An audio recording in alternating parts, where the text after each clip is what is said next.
ਮੈਨੂੰ ਗੁਰਬਾਣੀ ਨੇ ਓਟ ਆਸਰਾ ਦਿੱਤਾ ਸੀ ਕਿ ਜੋ ਸਾਡੇ ਧੁਰ ਲਿਖੇ ਹੋਏ ਕਰਮ ਨੇ ਸਾਡੇ, ਉਹ ਸਾਨੂੰ ਜ਼ਰੂਰ ਅੱਗੇ ਜਾਂ ਅਸੀਂ ਕੋਈ ਸੇਵਾ ਕਰਦੇ ਹਾਂ ਉਹਦਾ ਫਲ ਸਾਨੂੰ ਜ਼ਰੂਰ ਮਿਲਦਾ।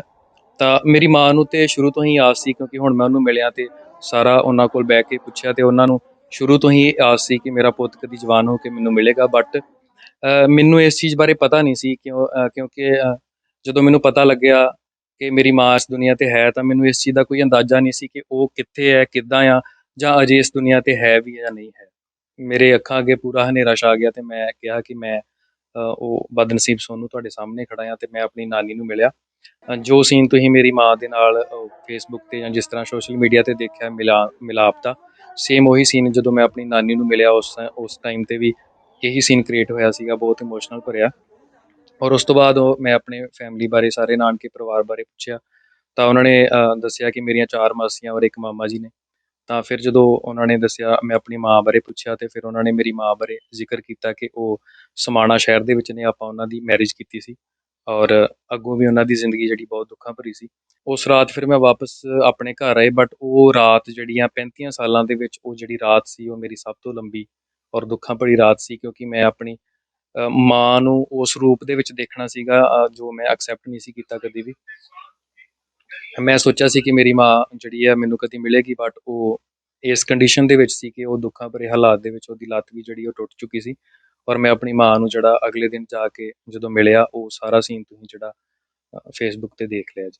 ਅੱਜ ਵੀ ਮੇਰੀ ਮਾਂ ਦਾ ਫੋਨ ਕਾਲ ਆਉਂਦਾ ਹੈ ਸਵੇਰੇ ਸ਼ਾਮ, ਤਾਂ ਉਹ ਇਹੀ ਪੁੱਛਦੀ ਹੈ ਕਿ ਬੇਟਾ ਕਿੱਥੇ ਆ, ਕੀ ਕਰ ਰਿਹਾ, ਰੋਟੀ ਖਾ ਲਈ ਹੈ, ਟਾਈਮ ਨਾਲ ਘਰ ਆ ਜਾ। ਤੇ ਡੇਲੀ ਮੇਰੀ ਮਾਂ ਨਾਲ ਮੇਰੀ ਗੱਲ ਹੁੰਦੀ ਹੈ। ਹੁਣੇ ਵੀ 2 ਫੋਨ ਮੇਰੀ ਮਾਂ ਦੇ ਆਏ ਨੇ, ਤਾਂ ਬਹੁਤ ਖੁਸ਼ੀ ਮਹਿਸੂਸ ਹੁੰਦੀ ਹੈ ਕਿ ਮੇਰੀ ਮਾਂ, ਜਿਹਨੂੰ ਮੈਂ ਤਰਸਦਾ ਰਿਹਾ, ਅੱਜ ਮੇਰੇ ਨਾਲ ਗੱਲ ਕਰ ਰਹੀ ਹੈ। ਇਸ ਸਮੇਂ ਜਿੱਥੇ ਪੰਜਾਬ ਨੂੰ ਇੱਕ ਕੁਦਰਤੀ ਆਫਤ ਨੇ ਘੇਰਿਆ ਹੋਇਆ ਹੈ, ਇਸ ਸਮੇਂ ਦੌਰਾਨ ਇੱਕ ਅਜਿਹੀ ਘਟਨਾ, ਇੱਕ ਕਹਾਣੀ ਸਾਹਮਣੇ ਆਈ ਹੈ ਜਿਸ ਨੇ ਹਰ ਇੱਕ ਨੂੰ ਇਮੋਸ਼ਨਲ ਕਰਕੇ, ਭਾਵੁਕ ਕਰਕੇ ਰੱਖ ਦਿੱਤਾ ਹੈ। ਅਜਿਹੀਆਂ ਕਹਾਣੀਆਂ ਲੋਕ ਸਿਰਫ ਫਿਲਮਾਂ ਦੇ ਵਿੱਚ ਦੇਖਦੇ ਨੇ। ਜਿਵੇਂ ਦੇਖਦੇ ਹਾਂ ਕਿ ਕਿਸੇ ਫਿਲਮ ਦੇ ਵਿੱਚ ਕੋਈ ਪੁੱਤਰ ਆਪਣੀ ਮਾਂ ਤੋਂ ਦੂਰ ਹੋ ਜਾਂਦਾ ਹੈ, ਵਿਛੋੜਾ ਪੈ ਜਾਂਦਾ ਹੈ, ਜਾਂ ਫਿਰ ਭਰਾ ਭੈਣ ਇੱਕ ਦੂਜੇ ਤੋਂ ਦੂਰ ਹੋ ਜਾਂਦੇ ਨੇ ਤੇ ਕਈ ਅਰਸੇ ਬਾਅਦ, ਕਈ ਸਮੇਂ ਬਾਅਦ ਉਹ ਇੱਕ ਦੂਜੇ ਨੂੰ ਮਿਲਦੇ ਨੇ। ਜਿਹੀ ਇੱਕ ਕਹਾਣੀ ਜ਼ਿਲ੍ਹਾ ਗੁਰਦਾਸਪੁਰ ਨਾਲ ਸੰਬੰਧਿਤ ਸਾਹਮਣੇ ਆਈ ਹੈ, ਜਿੱਥੇ ਜਿਹੜਾ 35 ਸਾਲਾਂ ਦਾ ਇੱਕ ਨੌਜਵਾਨ ਆਪਣੀ ਮਾਤਾ ਨੂੰ 35 ਸਾਲਾਂ ਬਾਅਦ ਮਿਲਿਆ, ਜਿਸ ਦੀ ਇੱਕ ਵੀਡੀਓ ਵੀ ਕਾਫੀ ਵਾਇਰਲ ਹੋਈ। ਤੇ ਅੱਜ ਅਸੀਂ ਉਸ ਨੌਜਵਾਨ ਦੇ ਘਰ ਵਿੱਚ ਪਹੁੰਚੇ ਹਾਂ, ਕਾਦੀਆਂ ਵਿਖੇ, ਤੇ ਅੱਜ ਅਸੀਂ ਉਹਨਾਂ ਨਾਲ ਗੱਲਬਾਤ ਕਰਾਂਗੇ ਕਿ ਆਪਣੇ ਮਾਤਾ ਜੀ ਨੂੰ ਉਹ 35 ਸਾਲਾਂ ਬਾਅਦ ਮਿਲੇ, ਕਿਵੇਂ ਦਾ ਉਹ ਮਹਿਸੂਸ ਕਰ ਰਹੇ ਨੇ ਤੇ ਕਿਵੇਂ ਉਹ ਆਪਣੀ ਮਾਤਾ ਤੱਕ ਪਹੁੰਚੇ। ਅਸੀਂ ਉਹਨਾਂ ਨਾਲ ਗੱਲਬਾਤ ਕਰ ਲੈਂਦੇ ਹਾਂ। ਹਾਂਜੀ ਭਾਜੀ, ਆਪਣਾ ਨਾਮ ਦੱਸ ਦਿਓ ਤੇ ਦੱਸ ਦਿਓ ਕਿ ਕੀ ਸਾਰੀ। ਸਭ ਤੋਂ ਪਹਿਲਾਂ ਜੀ ਆਇਆਂ ਨੂੰ, ਤੁਸੀਂ ਮੇਰੇ ਤੱਕ ਪਹੁੰਚੇ ਹੋ। ਮੇਰਾ ਨਾਮ ਜਗਜੀਤ ਸਿੰਘ ਹੈ ਔਰ ਮੈਂ ਪ੍ਰੋਫੈਸ਼ਨਲ ਹਜ਼ੂਰੀ ਰਾਗੀ ਕੀਰਤਨ ਕਰਦਾ ਔਰ ਨਾਲ ਸੋਸ਼ਲ ਵਰਕ, ਜਿਸ ਤਰ੍ਹਾਂ ਤੁਸੀਂ ਸਾਰਿਆਂ ਨੇ ਸੁਣਿਆ। ਔਰ ਕਹਾਣੀ ਦਰਅਸਲ ਇਹ ਬਹੁਤ ਜ਼ਿਆਦਾ ਲੰਬੀ ਔਰ ਇਮੋਸ਼ਨਲ ਆ। ਮੈਂ ਉਦੋਂ 6 ਮਹੀਨਿਆਂ ਦਾ ਸੀ ਜਦੋਂ ਮੇਰੇ ਫਾਦਰ ਸਾਹਿਬ ਜੀ ਜਿਹੜੀ ਹੈ ਡੈਥ ਹੋ ਜਾਂਦੀ ਹੈ। ਤਾਂ ਮੇਰੇ ਦਾਦਾ ਦਾਦੀ ਜਿਹੜੇ ਸਨ, ਉਹ ਹਰਿਆਣਾ ਪੁਲਿਸ ਦੇ ਵਿੱਚ ਸਨ। ਜਦੋਂ ਹਰਿਆਣਾ ਪੰਜਾਬ ਦੀ ਵੰਡ ਹੁੰਦੀ ਹੈ, ਤਾਂ ਮੇਰੇ ਜਿਹੜੇ ਦਾਦਾ ਜੀ ਸਨ, ਉਹ ਹਰਿਆਣਾ ਪੁਲਿਸ ਦੇ ਵਿੱਚ ਸਨ ਔਰ ਉੱਥੇ ਹੀ ਮੇਰੇ ਫਾਦਰ ਮਦਰ ਦਾ ਜਿਹੜਾ ਉਹ ਮੈਰਿਜ ਹੁੰਦੀ ਹੈ। ਤਾਂ ਮੈਰਿਜ ਤੋਂ ਬਾਅਦ ਜਦੋਂ ਮੈਂ ਪੈਦਾ ਹੁੰਦਾ ਹਾਂ, ਤੇ 6 ਮਹੀਨੇ ਬਾਅਦ ਮੇਰੇ ਫਾਦਰ ਸਾਹਿਬ ਦੀ ਜਿਹੜੀ ਉਹ ਡੈਥ ਹੋ ਜਾਂਦੀ ਹੈ। ਤਾਂ ਉਸ ਤੋਂ ਬਾਅਦ ਮੇਰੇ ਦਾਦੀ ਦਾਦਾ ਜੀ ਮੈਨੂੰ ਪਾਲਣਾ ਸ਼ੁਰੂ ਕਰਦੇ ਹਨ ਔਰ ਮੇਰੀ ਮਾਂ ਵੀ 4 ਸਾਲ ਤੱਕ ਮੈਨੂੰ ਪਾਲਦੀ ਹੈ। ਉਹਨਾਂ ਨੇ ਮੈਨੂੰ ਆਪਣਾ ਦੁੱਧ ਪਿਆਇਆ ਔਰ ਉਸ ਤੋਂ ਬਾਅਦ ਜੋ ਸਮਾਜਿਕ ਕੁਰੀਤੀਆਂ ਸਾਡੀਆਂ ਚੱਲਦੀਆਂ ਨੇ, ਜਿਸ ਤਰ੍ਹਾਂ ਵੀ ਮੇਰੇ ਨਾਨਕਾ ਪਰਿਵਾਰ ਔਰ ਦਾਦਕਾ ਪਰਿਵਾਰ ਦਾ ਆਪਸ ਦੇ ਵਿੱਚ, ਉਹ ਆਈ ਡੋਂਟ ਨੋ ਉਹਨਾਂ ਦੇ ਵਿੱਚ ਕੀ ਸਮਝੌਤਾ ਹੋਇਆ ਔਰ ਜਿਸ ਕਾਰਨਾਂ ਕਰਕੇ ਮੇਰੀ ਮਾਂ ਜਿਹੜੀ ਆ ਉਹ ਮੈਨੂੰ ਛੱਡ ਕੇ ਉਹ ਚਲੀ ਗਈ ਔਰ ਮੇਰੀ ਮਾਂ ਮੇਰੇ ਤੋਂ ਵਿਛੜ ਗਈ। ਔਰ ਉਸ ਤੋਂ ਬਾਅਦ ਮੈਂ 10th ਤੱਕ, ਜਦੋਂ ਮੇਰੇ ਫਾਦਰ ਸਾਹਿਬ, ਮੇਰੇ ਦਾਦਾ ਜੀ ਰਿਟਾਇਰਮੈਂਟ ਹੋਣ ਤੋਂ ਬਾਅਦ ਅਸੀਂ ਸਿੱਧਾ ਇੱਥੇ ਪੰਜਾਬ ਦੇ ਵਿੱਚ ਆਉਂਦੇ ਹਾਂ। ਤਾਂ 10th ਤੱਕ ਮੈਂ ਆਪਣੇ ਦਾਦਾ ਦਾਦੀ ਨੂੰ ਹੀ ਆਪਣੇ ਪੇਰੈਂਟਸ ਜਿਹੜਾ ਉਹ ਸਮਝਦਾ ਰਿਹਾ, ਕਿਉਂਕਿ ਉਹਨਾਂ ਨੇ ਮੈਨੂੰ ਬਹੁਤ ਸਾਰਾ ਪਿਆਰ ਦਿੱਤਾ। ਜੇ ਮੈਂ ਅੱਜ ਇਸ ਮੁਕਾਮ ਤੇ ਪਹੁੰਚਿਆ ਤਾਂ ਉੱਥੇ ਕਿਤੇ ਨਾ ਕਿਤੇ ਮੇਰੇ ਦਾਦਾ ਦਾਦੀ ਅਤੇ ਮੇਰੇ ਰਿਸ਼ਤੇਦਾਰਾਂ ਦਾ ਜਿਹੜਾ ਉਹ ਬਹੁਤ ਵੱਡਾ ਹੱਥ ਹੈ। ਔਰ 10ਵੀਂ ਤੱਕ ਜਦੋਂ ਮੈਂ ਆਪਣੇ ਦਾਦਾ ਦਾਦੀ ਨੂੰ ਪੇਰੈਂਟਸ ਸਮਝਦਾ ਰਿਹਾ, ਤਾਂ ਉਸ ਦੌਰਾਨ ਮੇਰੇ ਦਾਦੀ ਜੀ ਦੀ ਮੌਤ ਹੋ ਜਾਂਦੀ ਹੈ ਅਚਾਨਕ। ਤਾਂ ਉਸ ਤੋਂ ਬਾਅਦ ਜਦੋਂ ਮੈਂ ਘਰ ਖੁਦ ਮੇਨਟੇਨ ਕਰਨਾ ਸ਼ੁਰੂ ਕੀਤਾ, ਤਾਂ ਉਦੋਂ ਮੈਨੂੰ ਐਲਬਮਸ ਜਿਹੜੀਆਂ ਘਰ ਦੇ ਵਿੱਚੋਂ ਮਿਲੀਆਂ। ਤਾਂ ਉਦੋਂ ਮੈਂ ਆਪਣੇ ਦਾਦਾ ਜੀ ਨੂੰ ਪੁੱਛਿਆ ਕਿ ਇਹ ਐਲਬਮ ਕਿਸ ਦੀਆਂ ਨੇ, ਤੇ ਉਹਨਾਂ ਨੇ ਰੋ ਕੇ ਮੈਨੂੰ ਦੱਸਿਆ, ਕਿਉਂਕਿ ਉਸ ਸਮੇਂ ਦਾਦਾ ਜੀ ਵੀ ਕਾਫੀ ਬਜ਼ੁਰਗ ਹੋ ਚੁੱਕੇ ਸਨ। ਤਾਂ ਉਹਨਾਂ ਨੇ ਮੈਨੂੰ ਦੱਸਿਆ ਕਿ ਇਹ ਤੇਰੇ ਪੇਰੈਂਟਸ ਨੇ ਜੋ ਤੂੰ ਛੋਟਾ ਸੀ ਉਦੋਂ 6 ਮਹੀਨਿਆਂ ਦਾ, ਅਤੇ ਇਹਨਾਂ ਦੀ ਜਿਹੜੀ ਐਕਸੀਡੈਂਟ ਕਾਰਨ ਜਿਹੜੀ ਆ ਉਹ ਮੌਤ ਹੋ ਜਾਂਦੀ ਹੈ। ਔਰ ਮੈਨੂੰ ਪਹਿਲਾ ਝਟਕਾ ਉਦੋਂ ਲੱਗਾ ਕਿ ਜਦੋਂ ਮੇਰੀ ਦਾਦੀ ਜੀ ਮੇਰਾ ਸਾਥ ਛੱਡ ਜਾਂਦੇ ਨੇ। ਉਸ ਤੋਂ ਬਾਅਦ ਦੂਸਰੀ ਵਾਰ ਫਿਰ ਮਤਲਬ ਕਿ ਮੈਂ ਇਹੀ ਕਹਿਣਾ ਚਾਹਾਂਗਾ ਕਿ ਕਿਸੇ ਦੀ ਮਾਂ ਜਿਹੜੀ ਆ ਉਹ ਇੱਕ ਵਾਰੀ ਮਰਦੀ ਹੈ, ਲੇਕਿਨ ਮੇਰੀ ਹਰ ਵਾਰ ਪਤਾ ਨਹੀਂ ਮੈਂ ਜ਼ਿੰਦਗੀ ਦੇ ਵਿੱਚ ਕਿੰਨੀ ਵਾਰੀ ਮੇਰੀ ਮਾਂ ਜਿਹੜੀ ਆ ਉਹ ਮਰੀ ਸੀ। ਤਾਂ ਉਦੋਂ ਮੈਨੂੰ ਉਸ ਚੀਜ਼ ਦਾ ਪਤਾ ਲੱਗਾ ਕਿ ਮੇਰੇ ਜਿਹੜੇ ਫਾਦਰ ਸਨ, ਮਦਰ ਸਨ, ਉਹਨਾਂ ਦਾ ਐਕਸੀਡੈਂਟ ਹੋ ਗਿਆ। ਔਰ ਦਾਦਾ ਜੀ ਨੇ ਇਹ ਨਹੀਂ ਦੱਸਿਆ ਕਿ ਤੇਰੀ ਮਾਂ ਅਜੇ ਵੀ ਹੈ ਜਾਂ ਉਸ ਸਮੇਂ ਕੀ ਕਹਾਣੀ ਬਣੀ ਸੀ। ਔਰ ਉਸ ਤੋਂ ਬਾਅਦ ਮੈਂ ਥੋੜਾ ਹੋਰ ਵੱਡਾ ਹੋਣਾ, ਦਾਦਾ ਜੀ ਵੀ ਮੇਰਾ ਸਾਥ ਛੱਡ ਜਾਂਦੇ ਸੀ। ਔਰ ਉਹ ਤੀਸਰੀ ਵਾਰ ਮੇਰੀ ਮਾਂ ਮੇਰੇ ਦਾਦੇ ਦੇ ਰੂਪ 'ਚ ਮਰੀ, ਕਿਉਂਕਿ ਜਦੋਂ ਮੈਂ ਆਪਣੇ ਦਾਦਾ ਜੀ ਨੂੰ ਸਾਰਾ ਕੁਝ ਸਮਝਿਆ ਤਾਂ ਉਹ ਵੀ ਮੇਰਾ ਸਾਥ ਛੱਡ ਗਏ। ਔਰ ਉਸ ਤੋਂ ਬਾਅਦ ਜਦੋਂ ਮੈਂ ਹੋਰ ਵੱਡਾ ਹੋਇਆ, ਮੈਚੁਰ ਹੋਇਆ, ਮੇਰੀ ਮੈਰਿਜ ਹੋਈ, ਮੇਰੇ ਬੱਚੇ ਹੋਏ ਔਰ ਮੈਂ ਦੁਨੀਆ 'ਚ ਵਿਚਰਨਾ ਸ਼ੁਰੂ ਕੀਤਾ, ਤਾਂ ਮੈਨੂੰ ਪਿਛਲੇ 5-6 ਸਾਲਾਂ ਤੋਂ ਇਸ ਚੀਜ਼ ਦਾ ਪਤਾ ਲੱਗਾ ਮੇਰੇ ਕਿਸੇ ਰਿਸ਼ਤੇਦਾਰਾਂ ਕੋਲੋਂ ਕਿ ਮੇਰੀ ਮਾਂ ਅਜੇ ਵੀ ਹੈ। ਜੋ ਸਟੋਰੀ ਉਸ ਸਮੇਂ ਕ੍ਰੀਏਟ ਹੋਈ ਸੀ ਕਿ ਕਿਸ ਕਾਰਨ ਕਰਕੇ ਮੇਰੀ ਮਾਂ ਤੋਂ ਮੇਰਾ ਵਿਛੋੜਾ ਹੋਇਆ, ਔਰ ਮੈਨੂੰ ਉਦੋਂ ਪਿਛਲੇ ਰੀਸੈਂਟਲੀ 5-6 ਸਾਲਾਂ ਤੋਂ ਮੈਨੂੰ ਇਸ ਚੀਜ਼ ਦਾ ਪਤਾ ਲੱਗਾ ਕਿ ਮੇਰੀ ਮਾਂ ਅਜੇ ਵੀ ਇਸ ਦੁਨੀਆ ਤੇ ਹੈ। ਤੇ ਜਿਵੇਂ ਕਿ ਭਾਜੀ ਤੁਸੀਂ ਦੱਸਿਆ ਕਿ ਜਿਹੜੀ ਤੁਹਾਡੀ ਕਹਾਣੀ ਹੈ, ਜੋ ਤੁਹਾਡੇ ਨਾਲ ਵਾਪਰਿਆ ਹੈ, ਆਪਣੀ ਮਾਤਾ ਨੂੰ ਤੁਸੀਂ ਇੰਨੇ ਸਮੇਂ ਬਾਅਦ ਮਿਲੇ ਹੋ, ਹਰ ਇੱਕ ਨੂੰ ਇਹ ਕਹਾਣੀ ਜਿਹੜੀ ਆ ਉਹ ਭਾਵੁਕ ਕਰ ਦੇਵੇਗੀ। ਇਸ ਦੇ ਨਾਲ ਹੀ ਮੈਂ ਤੁਹਾਨੂੰ ਇਹ ਵੀ ਪੁੱਛਣਾ ਚਾਹੂੰਗੀ ਕਿ ਮਤਲਬ ਇੰਨੇ ਸਮੇਂ ਬਾਅਦ ਤੁਸੀਂ ਆਪਣੇ ਮਾਤਾ ਜੀ ਨੂੰ ਮਿਲੇ ਹੋ, ਤੁਹਾਨੂੰ ਸੀਗਾ ਅੰਦਾਜ਼ਾ ਵੀ ਮਤਲਬ ਜਿਵੇਂ ਕਿ ਤੁਸੀਂ ਕਿਹਾ ਕਿ ਤੁਸੀਂ ਜਾਣਦੇ ਹੀ ਨਹੀਂ ਸੀਗੇ ਕਿ ਤੁਹਾਡੀ ਮਾਤਾ ਜੀ ਇਸ ਦੁਨੀਆ ਤੇ ਹੈ ਵੀ ਜਾਂ ਨਹੀਂ, ਤੁਹਾਨੂੰ ਸੀਗਾ ਅੰਦਾਜ਼ਾ ਵੀ ਮੈਂ ਆਪਣੀ ਮਾਤਾ ਨੂੰ ਇੰਨੇ ਸਮੇਂ ਬਾਅਦ ਮਿਲ ਸਕੂੰਗਾ, ਜਾਂ ਤੁਹਾਡੀ ਮਾਤਾ ਜੀ ਨੂੰ ਸੀਗਾ ਕਿ ਮੈਂ ਆਪਣੇ ਪੁੱਤਰ ਨੂੰ ਮਿਲੂੰਗੀ? ਨਹੀਂ, ਮੈਨੂੰ ਇਸ ਚੀਜ਼ ਦਾ ਕੋਈ ਅੰਦਾਜ਼ਾ ਨਹੀਂ ਸੀ, ਪਰ ਮੇਰੇ ਮਨ ਦੇ ਵਿੱਚ ਗੁਰੂ ਸਾਹਿਬ ਪ੍ਰਤੀ ਰੋਸ ਆਉਣਾ ਸ਼ੁਰੂ ਹੁੰਦਾ ਸੀਗਾ। ਬਟ ਉਦੋਂ ਮੈਨੂੰ ਗੁਰਬਾਣੀ ਨੇ ਓਟ ਆਸਰਾ ਦਿੱਤਾ ਸੀ ਕਿ ਜੋ ਸਾਡੇ ਤੁਰ ਲਿਖੇ ਹੋਏ ਕਰਮ ਨੇ ਸਾਡੇ, ਉਹ ਸਾਨੂੰ ਜ਼ਰੂਰ ਅੱਗੇ ਜਾਂ ਅਸੀਂ ਕੋਈ ਸੇਵਾ ਕਰਦੇ ਹਾਂ ਉਹਦਾ ਫਲ ਸਾਨੂੰ ਜ਼ਰੂਰ ਮਿਲਦਾ। ਤਾਂ ਮੇਰੀ ਮਾਂ ਨੂੰ ਤੇ ਸ਼ੁਰੂ ਤੋਂ ਹੀ ਆਸ ਸੀ, ਕਿਉਂਕਿ ਹੁਣ ਮੈਂ ਉਹਨੂੰ ਮਿਲਿਆ ਤੇ ਸਾਰਾ ਉਹਨਾਂ ਕੋਲ ਬਹਿ ਕੇ ਪੁੱਛਿਆ, ਤੇ ਉਹਨਾਂ ਨੂੰ ਸ਼ੁਰੂ ਤੋਂ ਹੀ ਆਸ ਸੀ ਕਿ ਮੇਰਾ ਪੁੱਤ ਕਦੀ ਜਵਾਨ ਹੋ ਕੇ ਮੈਨੂੰ ਮਿਲੇਗਾ। ਬਟ ਮੈਨੂੰ ਇਸ ਚੀਜ਼ ਬਾਰੇ ਪਤਾ ਨਹੀਂ ਸੀ ਕਿਉਂਕਿ ਜਦੋਂ ਮੈਨੂੰ ਪਤਾ ਲੱਗਿਆ ਕਿ ਮੇਰੀ ਮਾਂ ਇਸ ਦੁਨੀਆ ਤੇ ਹੈ, ਤਾਂ ਮੈਨੂੰ ਇਸ ਚੀਜ਼ ਦਾ ਕੋਈ ਅੰਦਾਜ਼ਾ ਨਹੀਂ ਸੀ ਕਿ ਉਹ ਕਿੱਥੇ ਹੈ, ਕਿੱਦਾਂ ਆ, ਜਾਂ ਅਜੇ ਇਸ ਦੁਨੀਆ ਤੇ ਹੈ ਵੀ ਜਾਂ ਨਹੀਂ ਹੈ। ਤੇ ਭਾਜੀ ਫਿਰ ਕਿਸ ਤਰ੍ਹਾਂ ਜਿਹੜਾ ਕ੍ਰਿਸ਼ਮਾ ਹੋਇਆ ਕਿ ਤੁਸੀਂ ਆਪਣੀ ਮਾਤਾ ਨੂੰ ਮਿਲੇ, ਕਿਵੇਂ ਪਹੁੰਚੇ ਉਹਨਾਂ ਤੱਕ? ਤੁਹਾਨੂੰ ਪਤਾ ਵੀ ਨਹੀਂ ਸੀ, ਜਿਵੇਂ ਕਿ ਤੁਸੀਂ ਦੱਸਿਆ ਕਿ ਤੁਹਾਨੂੰ ਨਹੀਂ ਸੀ ਪਤਾ ਵੀ ਉਹ ਕਿੱਥੇ ਰਹਿ ਰਹੇ ਨੇ, ਤੇ ਨਾ ਹੀ ਉਹਨਾਂ ਨੂੰ ਪਤਾ ਸੀ ਕਿ ਤੁਸੀਂ ਕਿੱਥੇ ਹੋ। ਸੋ ਕਿਸ ਤਰ੍ਹਾਂ ਫਿਰ ਤੁਹਾਡਾ ਜਿਹੜਾ ਆਪਣੀ ਮਾਤਾ ਜੀ ਨਾਲ ਮਿਲਾਪ ਹੋਇਆ? ਰੀਸੈਂਟਲੀ 5-6 ਸਾਲਾਂ ਤੋਂ ਜਿਹੜੇ ਮੇਰੇ ਕਾਫੀ ਫਰੈਂਡ ਸੀ, ਔਰ ਦੇ ਵਿੱਚ ਵੀ ਪਿੰਟੂ ਰਿਆੜ ਭਾਜੀ ਨੇ, ਹੋਰ ਵੀ ਮੇਰੇ ਫਰੈਂਡ ਨੇ, ਔਰ ਉਹਨਾਂ ਨੂੰ ਮੈਂ ਜਦੋਂ ਆਪਣੀ ਸਟੋਰੀ ਬਾਰੇ ਦੱਸਣਾ ਤੇ ਉਹਨਾਂ ਨੇ ਬੜਾ ਮੈਨੂੰ ਕਹਿਣਾ ਕਿ ਆਪਾਂ ਕਿਸੇ ਨਾ ਕਿਸੇ ਤਰੀਕੇ ਫਾਈਂਡ ਆਊਟ ਤੇਰਾ ਪਰਿਵਾਰ ਜਿਹੜਾ ਉਹ ਲੱਭੀਏ। ਬਟ ਕੋਈ ਸਾਨੂੰ ਕਲਿਊ ਨਹੀਂ, ਕਿਸੇ ਚੀਜ਼ ਦਾ ਕੁਝ ਇਲਮ ਨਹੀਂ ਸੀ ਕਿ ਆਪਾਂ ਕਿੱਦਾਂ ਉਹਨੂੰ ਫਾਈਂਡ ਆਊਟ ਕਰ ਸਕੀਏ। ਪਰ ਰੀਸੈਂਟਲੀ ਪਿਛਲੇ 19 ਤਰੀਕ ਨੂੰ ਜਦੋਂ ਮੈਂ ਫਲੱਡ ਦੇ ਵਿੱਚ ਸੇਵਾ ਨਿਭਾ ਰਿਹਾ ਸੀ, ਸਾਡੀਆਂ ਟੀਮਾਂ ਖਾਲਸਾ ਏਡ ਦੀਆਂ ਔਰ ਭਾਈ ਕਨ੍ਹਈਆ ਜੀ NGO ਦੀਆਂ ਟੀਮਾਂ ਫਲੱਡ ਏਰੀਆ 'ਚ ਸਾਡੀ ਡਿਊਟੀ ਲੱਗੀ, ਔਰ ਮੈਂ ਰੈਸਕਿਊ ਟੀਮ ਦੇ ਨਾਲ ਉੱਥੇ ਕਿਸੇ ਪਿੰਡ ਦੇ ਵਿੱਚ ਸੀਗਾ। ਤਾਂ ਅਚਾਨਕ ਉੱਥੇ ਮੇਰੀ ਭੂਆ ਜੀ ਦਾ ਫੋਨ ਆਉਂਦਾ ਹੈ ਕਿ ਬੇਟਾ, ਵੈਸੇ ਨਾਰਮਲ ਉਹਨਾਂ ਨੇ ਗੱਲ ਕੀਤੀ ਕਿ ਬੇਟਾ ਤੂੰ ਕਿੱਥੇ ਆ, ਕਿਹੜੇ ਏਰੀਏ 'ਚ ਆ, ਕੀ ਕਰ ਰਿਹਾ? ਔਰ ਮੈਂ ਉਹਨਾਂ ਨੂੰ ਕਿਹਾ ਕਿ ਮੈਂ ਪਟਿਆਲੇ 'ਚ ਹਾਂ।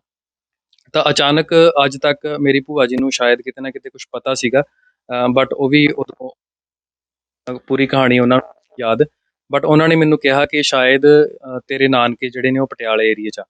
ਤਾਂ ਮੈਂ ਉਸ ਸਮੇਂ ਪੂਰਾ ਸ਼ੌਕ ਹੋ ਕੇ ਉਹਨਾਂ ਨੂੰ ਇੱਕਦਮ ਖਲੋ ਕੇ ਦੁਬਾਰਾ ਪੁੱਛਿਆ ਕਿ ਪਲੀਜ਼ ਦੱਸਿਓ ਤੁਸੀਂ ਕੀ ਕਿਹਾ? ਤਾਂ ਉਹਨਾਂ ਨੇ ਕਿਹਾ ਕਿ ਤੇਰੇ ਨਾਨਕੇ ਇਹ ਪਟਿਆਲੇ ਜ਼ਿਲ੍ਹੇ 'ਚ ਸੀਗੇ।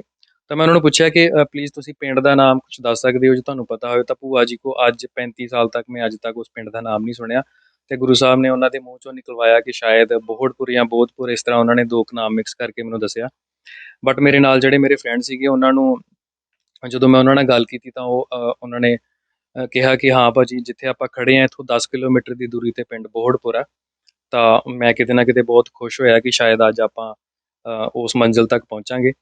ਤਾਂ ਉਸੇ ਸਮੇਂ ਮੈਂ ਉਹਨਾਂ ਨੂੰ, ਆਪਣੇ ਫਰੈਂਡਸ ਨੂੰ ਕਿਹਾ ਕਿ ਆਪਾਂ ਪਹਿਲਾਂ ਸੇਵਾ ਪੂਰੀ ਖਤਮ ਕਰ ਲਈਏ, ਬਟ ਉਹਨਾਂ ਨੇ ਜਿੱਦ ਕੀਤੀ ਕਿ ਨਹੀਂ, ਆਪਾਂ ਹੁਣੇ ਹੀ ਆਪਾਂ ਉਸ ਪਿੰਡ ਲਈ ਰਵਾਨਾ ਹੋਣਾ। ਤਾਂ ਫਿਰ ਆਪਾਂ ਸਾਰੇ ਫਰੈਂਡ ਉਸ ਬੋਹੜਪੁਰ ਪਿੰਡ ਦੇ ਵਿੱਚ ਆਪਾਂ ਪਹੁੰਚਦੇ ਹਾਂ, ਜਿੱਥੇ ਮੇਰੇ ਸ਼ਾਇਦ ਨਾਨਕੇ ਸੀ। ਬਿਲਕੁਲ ਭਾਜੀ, ਜਦੋਂ ਜਿਵੇਂ ਕਿ ਤੁਸੀਂ ਕਿਹਾ ਕਿ ਹੜ੍ਹ ਦੌਰਾਨ ਸੇਵਾ ਕਰਦੇ ਹੋਏ ਤੁਸੀਂ ਆਪਣੇ ਮਾਤਾ ਜੀ ਨੂੰ ਮਿਲੇ, ਇਸ ਤੋਂ ਇਹ ਸਾਬਤ ਹੁੰਦਾ ਹੈ ਕਿ ਜਦੋਂ ਅਸੀਂ ਪਰਮਾਤਮਾ ਦੇ ਲੜ ਲੱਗਦੇ ਹਾਂ ਤੇ ਆਪਣੀ ਲੋਕਾਂ ਦੀ ਭਲਾਈ ਲਈ ਕੰਮ ਕਰਦੇ ਹਾਂ, ਤੇ ਪਰਮਾਤਮਾ ਵੀ ਸਾਡੀ ਸੁਣਦਾ ਹੈ। ਤੇ ਹਰ ਜਿਹੜਾ ਵਿਅਕਤੀ ਹੈ ਉਹ ਇਹ ਸੁਣ ਕੇ ਜਿਵੇਂ ਤੁਸੀਂ ਕਿਹਾ ਕਿ ਤੁਸੀਂ ਵੀ ਇੱਕਦਮ ਸ਼ੌਕਡ ਹੋ ਗਏ, ਜਾਂ ਕਹਿ ਲਓ ਕਿ ਸਰਪ੍ਰਾਈਜ਼ਡ ਹੋ ਗਏ ਕਿ ਤੁਸੀਂ ਆਪਣੇ ਮਾਤਾ ਜੀ ਨੂੰ ਮਿਲੋਗੇ, ਇਸੇ ਤਰ੍ਹਾਂ ਹਰ ਕੋਈ ਵਿਅਕਤੀ ਜੋ ਤੁਹਾਡੀ ਕਹਾਣੀ ਸੁਣੇਗਾ, ਤੁਹਾਡੇ ਬਾਰੇ ਮਤਲਬ ਇਸ ਘਟਨਾ ਬਾਰੇ ਸੁਣੇਗਾ, ਉਹਨੂੰ ਵੀ ਖੁਸ਼ੀ ਜਿਹੜੀ ਆ ਉਹ ਜ਼ਰੂਰ ਮਹਿਸੂਸ ਹੋਏਗੀ। ਇਸ ਦੇ ਨਾਲ ਹੀ ਮੈਂ ਤੁਹਾਨੂੰ ਇਹ ਵੀ ਪੁੱਛੂੰਗੀ ਕਿ ਜਿਹੜੇ ਇਸ ਟਾਈਮ ਤਾਂ ਹੁਣ ਤੁਸੀਂ ਆਪਣੇ ਮਾਤਾ ਜੀ ਨੂੰ ਮਿਲ ਲਿਆ ਤੇ ਹੁਣ ਫਿਰ ਤੁਸੀਂ ਉਹਨਾਂ ਨਾਲ ਗੱਲਬਾਤ ਕਰਦੇ ਹੋ? ਹਾਂਜੀ, ਡੇਲੀ ਗੱਲ ਹੁੰਦੀ ਹੈ ਮੇਰੀ ਮਾਂ ਦੇ ਨਾਲ, ਕਿਉਂਕਿ ਬਹੁਤ ਸਾਰੀ ਫੋਨ ਕਾਲਸ ਪਹਿਲਾਂ ਵੀ ਜੋ ਬਲੱਡ ਏਰੀਏ ਦੇ ਬਲੱਡ ਦੇ ਵਿੱਚ ਸੇਵਾ ਨਿਭਾਈਆਂ ਜਾਂਦੀਆਂ ਤੇ ਫੋਨ ਕਾਲਸ ਆਉਂਦੀਆਂ ਨੇ। ਔਰ ਜਦੋਂ ਅੱਜ ਵੀ ਮੇਰੀ ਮਾਂ ਦਾ ਫੋਨ ਕਾਲ ਆਉਂਦਾ ਹੈ ਸਵੇਰੇ ਸ਼ਾਮ, ਤਾਂ ਉਹ ਇਹੀ ਪੁੱਛਦੀ ਹੈ ਕਿ ਬੇਟਾ ਕਿੱਥੇ ਆ, ਕੀ ਕਰ ਰਿਹਾ, ਰੋਟੀ ਖਾ ਲਈ ਹੈ, ਟਾਈਮ ਨਾਲ ਘਰ ਆ ਜਾ। ਤੇ ਡੇਲੀ ਮੇਰੀ ਮਾਂ ਨਾਲ ਮੇਰੀ ਗੱਲ ਹੁੰਦੀ ਹੈ। ਹੁਣੇ ਵੀ 2 ਫੋਨ ਮੇਰੀ ਮਾਂ ਦੇ ਆਏ ਨੇ, ਤਾਂ ਬਹੁਤ ਖੁਸ਼ੀ ਮਹਿਸੂਸ ਹੁੰਦੀ ਹੈ ਕਿ ਮੇਰੀ ਮਾਂ, ਜਿਹਨੂੰ ਮੈਂ ਤਰਸਦਾ ਰਿਹਾ, ਅੱਜ ਮੇਰੇ ਨਾਲ ਗੱਲ ਕਰ ਰਹੀ ਹੈ। ਇਸ ਦੇ ਨਾਲ ਭਾਜੀ ਇਹ ਵੀ ਦੱਸ ਦਿਓ ਕਿ ਜਦੋਂ ਤੁਸੀਂ ਆਪਣੇ ਮਾਤਾ ਜੀ ਨੂੰ ਮਿਲੇ, ਕਿਵੇਂ ਤੁਸੀਂ ਉਹਨਾਂ ਨੂੰ ਪਹਿਚਾਣਿਆ, ਜਾਂ ਉਹਨਾਂ ਨੇ ਕਿਵੇਂ ਤੁਹਾਡੀ ਪਹਿਚਾਣ ਆਈ, ਉਹਨਾਂ ਨੂੰ ਕੀ ਆਈ ਮੇਰਾ ਪੁੱਤਰ ਹੈ? ਹਾਂਜੀ, ਮੈਂ ਦੱਸ ਰਿਹਾ ਸੀਗਾ ਕਿ ਜਦੋਂ ਮੈਂ ਆਪਣੇ ਨਾਨਕਿਆਂ ਦਾ ਘਰ ਲੱਭਿਆ ਪਹਿਲਾਂ, ਤਾਂ ਜਦੋਂ ਮੈਂ ਆਪਣੇ ਨਾਨਕਿਆਂ ਦੇ ਘਰ ਐਂਟਰ ਹੁੰਦਾ ਆ, ਤਾਂ ਮੈਨੂੰ ਜਿਹੜੇ ਮੈਂ ਗੱਲ ਦੱਸ ਰਿਹਾ ਸੀ ਕਿ ਮੇਰੇ ਨਾਨਾ ਜੀ ਦਾ ਪੈਰਾਲਾਈਜ਼ ਦੇ ਨਾਲ ਮੂੰਹ ਜਿਹੜਾ ਉਹ ਇੱਕ ਸਾਈਡ ਨੂੰ ਹੋ ਗਿਆ ਸੀ, ਤਾਂ ਉਸ ਚੀਜ਼ ਨੂੰ ਲੈ ਕੇ ਆਪਾਂ ਨਾਨਕਿਆਂ ਦੇ ਘਰ ਜਦੋਂ ਪਹੁੰਚੇ, ਤਾਂ ਮੇਰੀ ਨਾਨੀ ਜੀ ਇਕੱਲੇ ਘਰ ਸੀ। ਔਰ ਉਹਨਾਂ ਨੂੰ ਮੈਂ ਵਿਸ਼ ਕਰਕੇ ਅੰਦਰ ਬੈਠੇ ਆਪਾਂ ਉਹਨਾਂ ਨੂੰ ਕਿਹਾ ਕਿ ਤੁਹਾਨੂੰ ਆਪਾਂ ਮਿਲਣਾ। ਤਾਂ ਜਦੋਂ ਉਹ ਮੇਰੇ ਵਾਸਤੇ ਪਾਣੀ ਦਾ ਗਲਾਸ ਲੈ ਕੇ ਆਉਂਦੇ ਨੇ, ਤੇ ਮੈਨੂੰ ਕਹਿੰਦੇ ਕਿ ਬੇਟਾ, ਤੇ ਸ਼ਾਇਦ ਮੈਂ ਤੈਨੂੰ ਕਿਤੇ ਦੇਖਿਆ ਲੱਗਦਾ। ਤਾਂ ਉਸ ਸਮੇਂ ਮੇਰੀਆਂ ਅੱਖਾਂ ਦੇ ਵਿੱਚ ਬਹੁਤ ਸਾਰਾ ਵੈਰਾਗ ਇੱਕ ਪੈਦਾ ਹੋਇਆ ਕਿ ਸ਼ਾਇਦ ਇਹ ਮੇਰੀ ਨਾਨੀ ਹੈ। ਬਟ ਮੈਂ ਉਹਨਾਂ ਨੂੰ ਕੁਐਸਚਨ ਪੁੱਟ ਕਰ ਰਿਹਾ ਸੀ, ਬਟ ਮੈਂ ਉਹਨਾਂ ਨੂੰ ਆਪਣੇ ਗੱਲ ਦੇ ਨਾਲ ਲਾਉਣਾ ਚਾਹੁੰਦਾ ਸੀ ਕਿ ਨਾਨੀ ਦਾ ਪਿਆਰ ਵੀ ਮੈਨੂੰ ਕਦੀ ਨਸੀਬ ਨਹੀਂ ਸੀ ਹੋਇਆ। ਤਾਂ ਉਸ ਸਮੇਂ ਮੈਂ ਜਦੋਂ ਉਹਨਾਂ ਨੂੰ ਸਵਾਲ ਪੁੱਛਿਆ ਕਿ ਤੁਹਾਡੇ ਕਿੰਨੇ ਬੱਚੇ ਨੇ, ਔਰ ਉਹਨਾਂ ਨੇ ਮੈਨੂੰ ਦੱਸਿਆ ਕਿ ਮੇਰੀਆਂ 4 ਬੇਟੀਆਂ, 1 ਬੇਟਾ ਆ। ਤਾਂ ਫਿਰ ਮੈਂ ਉਹਨਾਂ ਨੂੰ ਸਵਾਲ ਕੀਤਾ ਕਿ ਤੁਹਾਡੀ ਕੋਈ ਇਹੋ ਜਿਹੀ ਬੇਟੀ ਜਿਨ੍ਹਾਂ ਦਾ ਹਸਬੈਂਡ ਦੀ ਡੈਥ ਹੋ ਗਈ, ਉਹਨਾਂ ਦਾ ਕੋਈ ਪਹਿਲਾ ਬੇਟਾ ਹੋਏ? ਤਾਂ ਉਹਨਾਂ ਨੇ ਪਹਿਲਾਂ ਥੋੜ੍ਹਾ ਘਬਰਾ ਕੇ, ਗੁੱਸੇ 'ਚ ਆ ਕੇ ਪਹਿਲਾਂ ਪੁੱਛਿਆ, ਤੇ ਫਿਰ ਉਹਨਾਂ ਨੇ ਆਸਾਨੀ ਨਾਲ ਮੈਨੂੰ ਇਹ ਦੱਸਿਆ ਕਿ ਹਾਂ, ਇਹ ਮੇਰੀ ਇੱਕ ਬੇਟੀ ਸੀ, ਜਿਸ ਦੀ ਅਸੀਂ ਪਹਿਲਾਂ ਮੈਰਿਜ ਕੀਤੀ, ਔਰ ਉਹਨਾਂ ਦੇ ਹਸਬੈਂਡ ਦੀ ਡੈਥ ਹੋ ਗਈ ਸੀ, ਤੇ ਆਪਾਂ ਉਹਨਾਂ ਨੂੰ ਇੱਥੇ ਵਾਪਸ ਲੈ ਆਏ। ਤਾਂ ਉਹਨਾਂ ਨੇ ਕਿਹਾ ਕਿ ਹਾਂ, ਉਸਦਾ ਇੱਕ ਪੁੱਤਰ ਸੀਗਾ ਜਿਸ ਦਾ ਨਾਮ ਸੋਨੂ ਸੀ। ਤਾਂ ਮੇਰੇ ਅੱਖਾਂ ਅੱਗੇ ਪੂਰਾ ਹਨੇਰਾ ਛਾ ਗਿਆ, ਤੇ ਮੈਂ ਕਿਹਾ ਕਿ ਮੈਂ ਉਹ ਬਦਨਸੀਬ ਸੋਨੂੰ ਤੁਹਾਡੇ ਸਾਹਮਣੇ ਖੜਾ ਹਾਂ, ਤੇ ਮੈਂ ਆਪਣੀ ਨਾਨੀ ਨੂੰ ਮਿਲਿਆ। ਜੋ ਸੀਨ ਤੁਸੀਂ ਮੇਰੀ ਮਾਂ ਦੇ ਨਾਲ ਫੇਸਬੁੱਕ 'ਤੇ ਜਾਂ ਜਿਸ ਤਰ੍ਹਾਂ ਸੋਸ਼ਲ ਮੀਡੀਆ 'ਤੇ ਦੇਖਿਆ, ਮਿਲਾਪ ਦਾ, ਸੇਮ ਉਹੀ ਸੀਨ ਜਦੋਂ ਮੈਂ ਆਪਣੀ ਨਾਨੀ ਨੂੰ ਮਿਲਿਆ, ਉਸ ਟਾਈਮ 'ਤੇ ਵੀ ਇਹੀ ਸੀਨ ਕ੍ਰੀਏਟ ਹੋਇਆ ਸੀਗਾ, ਬਹੁਤ ਇਮੋਸ਼ਨਲ ਭਰਿਆ। ਔਰ ਉਸ ਤੋਂ ਬਾਅਦ ਮੈਂ ਆਪਣੇ ਫੈਮਿਲੀ ਬਾਰੇ, ਸਾਰੇ ਨਾਨਕੇ ਪਰਿਵਾਰ ਬਾਰੇ ਪੁੱਛਿਆ, ਤਾਂ ਉਹਨਾਂ ਨੇ ਦੱਸਿਆ ਕਿ ਮੇਰੀਆਂ 4 ਮਾਸੀਆਂ ਔਰ 1 ਮਾਮਾ ਜੀ ਨੇ। ਤਾਂ ਫਿਰ ਜਦੋਂ ਉਹਨਾਂ ਨੇ ਦੱਸਿਆ, ਮੈਂ ਆਪਣੀ ਮਾਂ ਬਾਰੇ ਪੁੱਛਿਆ, ਤੇ ਫਿਰ ਉਹਨਾਂ ਨੇ ਮੇਰੀ ਮਾਂ ਬਾਰੇ ਜ਼ਿਕਰ ਕੀਤਾ ਕਿ ਉਹ ਸਮਾਣਾ ਸ਼ਹਿਰ ਦੇ ਵਿੱਚ ਨੇ, ਆਪਾਂ ਉਹਨਾਂ ਦੀ ਮੈਰਿਜ ਕੀਤੀ ਸੀ, ਔਰ ਅੱਗੋਂ ਵੀ ਉਹਨਾਂ ਦੀ ਜ਼ਿੰਦਗੀ ਜਿਹੜੀ ਬਹੁਤ ਦੁੱਖਾਂ ਭਰੀ ਸੀ। ਇਹ ਸੁਣ ਕੇ ਮੇਰੇ ਮਨ ਨੂੰ ਬਹੁਤ ਦੁੱਖ ਲੱਗਾ। ਉਹਨਾਂ ਨੇ ਮੈਨੂੰ ਕਿਹਾ ਕਿ ਤੇਰੀ ਮਾਂ ਨੂੰ ਅੱਜ ਹੀ ਆਪਾਂ ਮਿਲਾਉਣਾ ਆ। ਬਟ ਮੈਂ ਉਹਨਾਂ ਨੂੰ ਮਨਾ ਕੀਤਾ ਕਿ ਨਹੀਂ, ਮੈਂ ਅੱਜ ਨਹੀਂ ਮਿਲਣਾ, ਮੈਂ ਕੱਲ੍ਹ ਆਪਣੀ ਫੈਮਿਲੀ ਦੇ ਨਾਲ, ਮੇਰੇ ਜਿਹੜੇ ਫਰੈਂਡ ਨੇ ਮੈਨੂੰ ਪਿਆਰ ਕਰਦੇ, ਉਹਨਾਂ ਨੂੰ ਨਾਲ ਲੈ ਕੇ, ਤਾਂ ਮੈਂ ਫਿਰ ਸਵੇਰੇ ਅਰਲੀ ਮੋਰਨਿੰਗ ਤੁਹਾਡੇ ਕੋਲ ਆਵਾਂਗਾ। ਤੇ ਉਸ ਰਾਤ ਫਿਰ ਮੈਂ ਵਾਪਸ ਆਪਣੇ ਘਰ ਆਏ, ਬਟ ਉਹ ਰਾਤ ਜਿਹੜੀ ਆ 35 ਸਾਲਾਂ ਦੇ ਵਿੱਚ, ਉਹ ਜਿਹੜੀ ਰਾਤ ਸੀ, ਉਹ ਮੇਰੀ ਸਭ ਤੋਂ ਲੰਬੀ ਔਰ ਦੁੱਖਾਂ ਭਰੀ ਰਾਤ ਸੀ, ਕਿਉਂਕਿ ਮੈਂ ਆਪਣੀ ਮਾਂ ਨੂੰ ਉਸ ਰੂਪ ਦੇ ਵਿੱਚ ਦੇਖਣਾ ਸੀਗਾ ਜੋ ਮੈਂ ਐਕਸੈਪਟ ਨਹੀਂ ਸੀ ਕੀਤਾ ਕਦੀ ਵੀ। ਮੈਂ ਸੋਚਿਆ ਸੀ ਕਿ ਮੇਰੀ ਮਾਂ ਜਿਹੜੀ ਹੈ ਮੈਨੂੰ ਕਦੀ ਮਿਲੇਗੀ, ਬਟ ਉਹ ਇਸ ਕੰਡੀਸ਼ਨ ਦੇ ਵਿੱਚ ਸੀ ਕਿ ਉਹ ਦੁੱਖਾਂ ਭਰੇ ਹਾਲਾਤ ਦੇ ਵਿੱਚ, ਉਹਦੀ ਲੱਤ ਵੀ ਜਿਹੜੀ ਉਹ ਟੁੱਟ ਚੁੱਕੀ ਸੀ। ਔਰ ਮੈਂ ਆਪਣੀ ਮਾਂ ਨੂੰ ਜਿਹੜਾ ਅਗਲੇ ਦਿਨ ਜਾ ਕੇ ਜਦੋਂ ਮਿਲਿਆ, ਉਹ ਸਾਰਾ ਸੀਨ ਤੁਸੀਂ ਜਿਹੜਾ ਫੇਸਬੁੱਕ 'ਤੇ ਦੇਖ ਲਿਆ ਜੀ। ਬਿਲਕੁਲ ਭਾਜੀ, ਇਹ ਜਿਹੜੀ ਤੁਸੀਂ ਲੋਕਾਂ ਦੀ ਭਲਾਈ ਲਈ ਗਏ ਸੀ, ਹਰ ਦੌਰਾਨ ਲੋਕਾਂ ਦੀ ਸੇਵਾ ਕਰਨ ਲਈ, ਤੇ ਇਹ ਸੇਵਾ ਦਾ ਫਲ ਤੁਹਾਨੂੰ ਮਿਲਿਆ, ਤੇ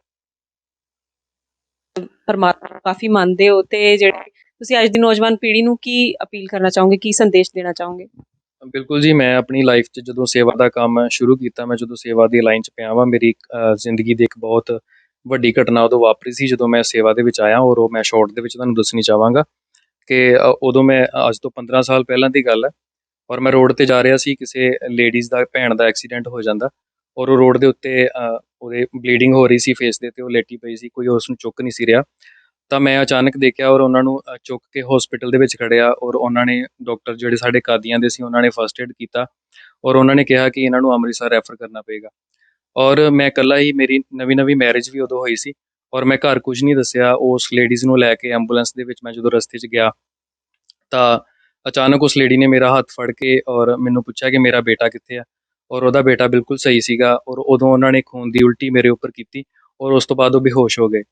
ਤਾਂ ਮੈਂ ਇਹਨਾਂ ਨੂੰ ਅੰਮ੍ਰਿਤਸਰ KD ਹਸਪੀਟਲ ਦੇ ਵਿੱਚ ਐਡਮਿਟ ਕਰਵਾਇਆ, ਔਰ ਰਾਤ ਉਹਨਾਂ ਦਾ ਆਪਰੇਟ ਚੱਲਿਆ, ਉਹਨਾਂ ਦਾ ਸਾਰਾ ਜਿਹੜਾ ਫੇਸ ਸੀਗਾ ਉਹ ਖਰਾਬ ਹੋ ਗਿਆ ਸੀ, ਇੱਕ ਅੱਖ ਵੀ ਖਰਾਬ ਹੋ ਗਈ। ਤਾਂ ਉਹਨਾਂ ਦਾ ਰਾਤ ਆਪਰੇਸ਼ਨ ਹੋਇਆ। ਉਸ ਦੌਰਾਨ ਉਹਨਾਂ ਦਾ ਪਤਾ ਲੱਗ ਚੁੱਕਾ ਸੀ ਸਵੇਰ ਤੱਕ ਕਿ ਉਹ ਲੇਡੀਜ਼ ਜਿਹੜੇ ਕਿੱਥੋਂ ਦੇ ਨੇ। ਖੈਰ ਉਹ ਸਮਾਂ ਬੀਤਿਆ, ਉਹ ਲੇਡੀਜ਼ ਦੀ ਜਾਨ ਬਚੀ। ਹੁਣ ਰੀਸੈਂਟਲੀ ਪਿਛਲੇ 10 ਸਾਲਾਂ ਬਾਅਦ ਸਮਾਂ ਲੰਘਿਆ, 5-6 ਸਾਲ ਬਾਅਦ ਮੈਂ ਕਿਸੇ ਸਟੇਜ ਦੇ ਉੱਤੇ ਕੀਰਤਨ ਕਰ ਰਿਹਾ ਸੀ ਤੇ ਅਚਾਨਕ ਉਹ ਇੱਕ ਲੇਡੀ ਮੇਰੇ ਕੋਲ ਆਉਂਦੀ ਹੈ। ਉਹਨਾਂ ਨੇ ਮੈਨੂੰ ਕੀਰਤਨ ਕਰਦਿਆਂ ਨੂੰ ਮੈਨੂੰ ਜ਼ੋਰ ਨਾਲ ਆਪਣੀਆਂ ਬਾਹਾਂ ਵਿੱਚ ਲੈ ਕੇ ਮੈਨੂੰ ਰੋਣ ਲੱਗ ਪਈ। ਤਾਂ ਸਾਰੇ ਮੇਰੇ ਫਰੈਂਡਸ ਹੈਰਾਨ ਹੋ ਗਏ, ਉੱਥੇ ਸੰਗਤ ਵੀ ਬੈਠੀ ਕਿ ਇਹ ਕੀ ਹੋ ਰਿਹਾ ਹੈ। ਮੈਂ ਸੋਚਿਆ ਸ਼ਾਇਦ ਉਸ ਨੂੰ ਮੇਰਾ ਕੋਈ ਸ਼ਬਦ ਪਸੰਦ ਆਇਆ ਹੋਏਗਾ ਜਿਸ ਕਰਕੇ ਉਹ ਇੰਨਾ ਵਿਰਾਗ 'ਚ ਆਈ ਹੈ। ਬਟ ਉਹਨਾਂ ਨੇ ਮੈਨੂੰ ਜੋ ਕਿਹਾ, ਉਹ ਮੈਨੂੰ ਉਹਨੇ ਜਦੋਂ ਪੁੱਛਿਆ, ਮੈਂ ਉਹਨਾਂ ਨੂੰ ਪੁੱਛਿਆ ਭੈਣ ਜੀ ਕੀ ਪ੍ਰੋਬਲਮ ਹੈ, ਕੀ ਹੋਇਆ? ਤਾਂ ਉਹਨਾਂ ਨੇ ਕਿਹਾ ਕਿ ਮੈਂ ਉਹੀ ਭੈਣ ਆ ਤੇਰੀ ਜਿਹਦੀ ਤੂੰ ਇੱਕ ਵਾਰੀ ਜਾਨ ਬਚਾਈ ਸੀ। ਤਾਂ ਉਹ ਜਿਹੜੀ ਅਸੀਸ ਆ ਉਹ ਮੇਰੇ ਵਾਸਤੇ ਲੱਖਾਂ ਕਰੋੜਾਂ ਰੁਪਈਆਂ ਦੀ ਆ। ਔਰ ਮੈਂ ਇਹੀ ਕਹਿਣਾ ਚਾਹਾਂਗਾ ਕਿ ਤੁਹਾਡੀ ਜਿਹੜੀ ਸੇਵਾ ਆ ਉਹ ਕੀਤੀ ਸਫਲ ਹਮੇਸ਼ਾ ਸਫਲ ਹੀ ਹੁੰਦੀ ਹੈ। ਤੁਹਾਨੂੰ ਉਸ ਦਾ ਫਲ ਜਿਹੜਾ ਆ ਉਹ ਜ਼ਰੂਰ ਮਿਲਦਾ ਆ। ਥੋੜ੍ਹਾ ਟਾਈਮ ਲੱਗ ਜਾਂਦਾ ਉਸ ਚੀਜ਼ ਦਾ, ਪਰ ਉਸ ਚੀਜ਼ ਨੂੰ ਭੁੱਲੋ ਨਾ। ਸੇਵਾ ਜਿਹੜੀ ਹੈ, ਮੈਨੂੰ ਮੇਰੀ ਸੇਵਾ ਦਾ ਫਲ ਜਿਹੜਾ ਗੁਰੂ ਸਾਹਿਬ ਨਾਲ ਨਾਲ ਦਿੰਦੇ ਰਹੇ ਨੇ ਔਰ ਦਿੰਦੇ ਆ ਰਹੇ ਨੇ, ਔਰ ਮੈਂ ਆਸ ਕਰਦਾ ਦਿੰਦੇ ਰਹਿਣਗੇ ਔਰ ਸਾਰਿਆਂ ਨੂੰ ਦੇਣਗੇ। ਤੇ ਅੰਤ ਦੇ ਵਿੱਚ ਮੈਂ ਇਹੀ ਸੰਦੇਸ਼ ਦੇਣਾ ਚਾਹੁੰਦਾ ਕਿ ਆਪਣੇ ਮਾਂ ਪਿਓ ਦੀ ਸੇਵਾ ਕਰੋ। ਮਾਂ ਤੋਂ ਬਿਨਾਂ ਕਿਸੇ ਹੋਰ ਦੀ ਸੇਵਾ ਜਿਹੜੀ ਹੈ ਉਹ ਵਿਅਰਥ ਹੈ। ਆਪਣੇ ਮਾਂ ਪਿਓ ਦੀ ਸੇਵਾ ਕਰੋ, ਬਿਰਧ ਆਸ਼ਰਮਾਂ ਦੇ ਵਿੱਚ ਨਾ ਛੱਡੋ ਜੋ ਅੱਜ ਦੇ ਹਾਲਾਤ ਬਣੇ ਪਏ ਨੇ। ਕਿਉਂਕਿ ਪਿਓ ਜਿਹੜਾ ਹੈ ਉਹ ਦੂਸਰਾ ਹੋ ਸਕਦਾ ਜਾਂ ਤੀਸਰਾ ਹੋ ਸਕਦਾ, ਲੇਕਿਨ ਮਾਂ ਜਿਹੜੀ ਹੈ ਤੁਹਾਡੀ ਉਹ ਐਂਡ ਤੱਕ ਇੱਕ ਰਹਿਣੀ ਹੈ। ਸੋ ਇਹਨਾਂ ਗੱਲਾਂ ਨਾਲ ਮੈਂ ਤੁਹਾਡੇ ਕੋਲ ਇਜਾਜ਼ਤ ਲੈਂਦਾ। ਸਤਿ ਸ਼੍ਰੀ ਅਕਾਲ ਜੀ। ਧੰਨਵਾਦ ਭਾਜੀ। ਸੋ ਇਹ ਸਨ ਭਾਜੀ ਜਗਜੀਤ ਸਿੰਘ ਜੀ, ਜਿਨ੍ਹਾਂ ਨੇ ਜਿਹੜੇ ਆਪਣੇ ਮਾਤਾ ਜੀ ਨੂੰ 35 ਸਾਲ ਬਾਅਦ ਮਿਲੇ। ਇਸ ਦੇ ਨਾਲ ਹੀ ਉਹਨਾਂ ਨੇ ਜਿਹੜੇ ਪੰਜਾਬ ਦੇ ਨੌਜਵਾਨ ਨੇ ਉਹਨਾਂ ਨੂੰ ਇਹ ਵੀ ਅਪੀਲ ਕੀਤੀ ਕਿ ਉਹ ਰੱਬ ਦੇ ਲੜ ਲੱਗਣ ਤੇ ਨਾਲ ਹੀ ਲੋਕਾਂ ਦੀ ਸੇਵਾ ਕਰਨ, ਜਿਵੇਂ ਕਿ ਉਹਨਾਂ ਨੂੰ ਆਪਣੀ ਸੇਵਾ ਦਾ ਜਿਹੜਾ ਫਲ ਮਿਲਿਆ। ਭਾਵੇਂ ਤਾਂ ਜਿਹੜੀ ਸੇਵਾ ਹੈ ਉਹ ਨਿਸਵਾਰਥ ਹੋਣੀ ਚਾਹੀਦੀ ਹੈ, ਪਰ ਇਸ ਦੇ ਨਾਲ ਹੀ ਜੇ ਤੁਸੀਂ ਸੇਵਾ ਕਰਦੇ ਹੋ ਤੇ ਰੱਬ ਤੁਹਾਨੂੰ ਉਹਦਾ ਜਿਹੜਾ ਫਲ ਹੈ ਉਹ ਜ਼ਰੂਰ ਦੇਗਾ। ਇਸ ਦੇ ਨਾਲ ਹੀ ਜਿਹੜੇ ਨੌਜਵਾਨ ਨੇ ਉਹ ਆਪਣੇ ਮਾਪਿਆਂ ਦੀ ਸੇਵਾ ਜ਼ਰੂਰ ਕਰਨ। ਕੈਮਰਾਮੈਨ ਜਗਜੀਤ ਸਿੰਘ ਦੇ ਨਾਲ ਮੈਂ ਭਾਰਤੀ ਸ਼ਰਮਾ, ਸੁਰਖਾਬ ਟੀਵੀ, ਗੁਰਦਾਸਪੁਰ।